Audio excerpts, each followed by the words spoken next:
Galera, vamos lá entender, né, como a atividade que envolve a ação do cortisol influencia no processo que está relacionado à regulação do apetite, mas principalmente, né, quando esse excessivo efeito do cortisol pronunciado por estímulos estressores pode vir a acarretar em um desbalanço nesse processo. Primeiro, entender que cortisol não é hormônio do estresse. O cortisol é produzido em situações de estresse, mas também em situações outras que não estão relacionadas ao estresse. Então ele não é um hormônio do estresse, mas ele é produto de situações onde seja necessário mobilizar energia mais rapidamente frente a essas condições um pouco mais de demanda, com mais demanda ou com muito mais urgência, tá? Isso pode envolver situações estressoras ou não, perfeito?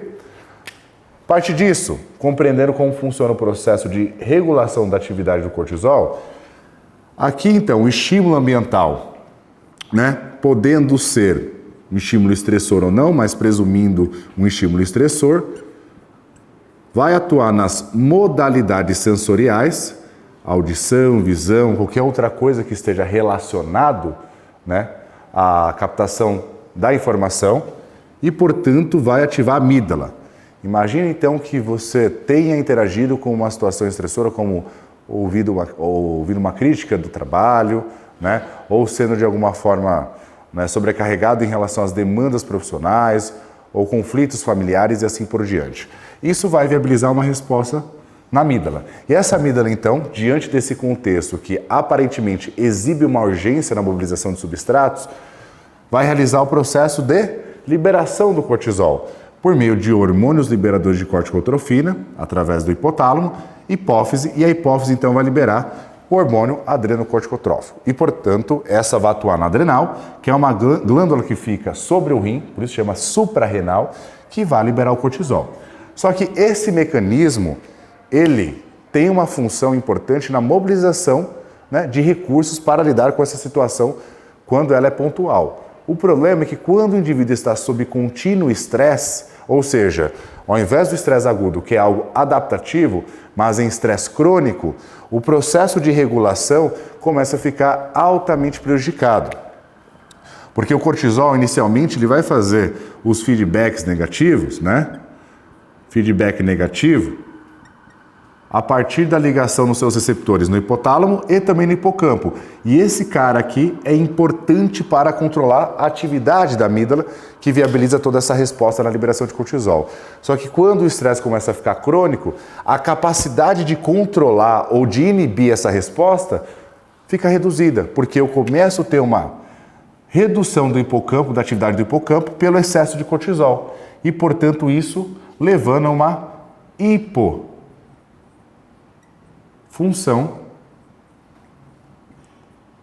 do hipocampo. Logo, a amígdala fica hiperativada. Maicon, e qual que é a relação disso com a alimentação? Na medida que a sua circuitaria natural de regulação do estresse começa a ficar prejudicada, eu tenho que então dispor de outros mecanismos para que pelo menos temporariamente eu realize a supressão do estresse, eu realize justamente a minimização dessa atividade que ela é altamente desconfortável, altamente, né, estressora para o organismo.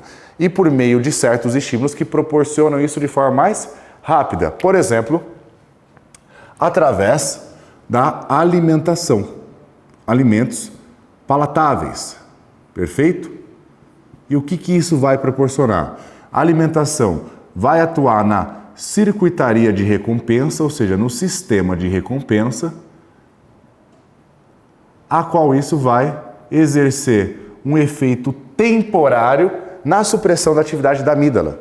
Só que com a alimentação palatável, eu vou também realizando constantemente, cronicamente, eu vou dispondo de distúrbio metabólico, porque isso vai resultar em uma redução da sensibilidade à insulina, podendo então culminar na resistência à insulina. E a insulina é importante, tem um papel importante no controle do cortisol. Se o meu organismo está resistente à insulina, então a minha capacidade de controlar o cortisol, ela fica diminuída. Portanto, mais cortisol é viabilizado. E além disso, o próprio estresse relacionado ao ganho de peso pela alimentação mais palatável vai possibilitando maiores aumentos de atividade de cortisol, que portanto vai exercendo um efeito mais prejudicial no hipocampo e vai tornando o processo da via da amígdala cada vez mais hiperativo. Então, a alimentação palatável, ela vai sendo reforçada com uma medida transitória e aguda, temporária na supressão do estresse, porém, ela exerce um efeito estressor maior no longo prazo. E assim, o indivíduo condiciona a comer alimentos palatáveis para suprimir temporariamente o estresse, mas aumenta o estresse para além daquilo que está aumentando o estresse fora da alimentação, de forma crônica, potencializando o efeito do estresse e, portanto, caracterizando mais prejuízo à saúde do indivíduo nessas circunstâncias que utiliza a alimentação como medida, temporária ou aguda para tentar remover o estresse. Então, quanto mais você tenta resolver o estresse agudamente sem entender as suas causas, maior vai ser o estresse que você vai ter cronicamente e maior a aquisição de comportamentos problemáticos que você vai desenvolver nesse percurso.